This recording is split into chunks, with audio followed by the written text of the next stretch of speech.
Ayo DJ KC Outer New Zealand. Mwanasikana nengadona nemumhepo, kana kukuda kwacho anenge mamhepo. Rega nditende Mwari ndo vakandipa chipo, rudo harungapedzwe nekugeza sechipo. Ndakamutarisa ndiye akatora moyo wangu, baby iyeyu ndokuenda nawo kumabvazuva.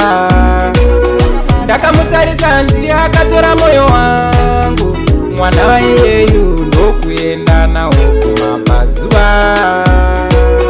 Mwanasikana nengadona nemumhepo, kana kukuda kwacho anenge mamhepo.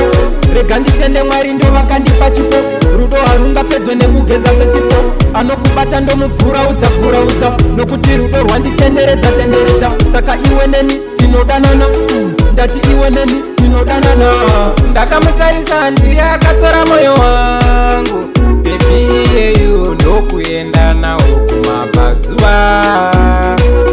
Ndakamutarisa ndiye akatora moyo wangu, mwana iyeyu ndokuenda nawo kumabvazuva.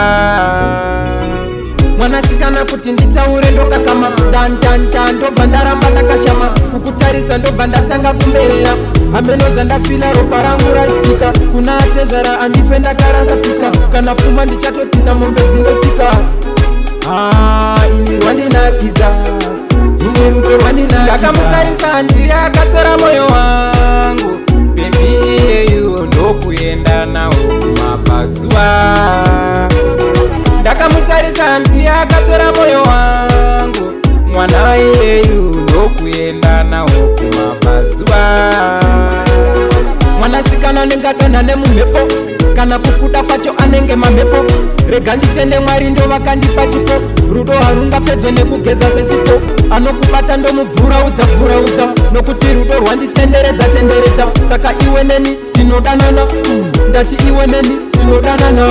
Ndakamutarisa ndiye akatora moyo wangu, baby iyeyu ndokuenda nawo kumabvazuva.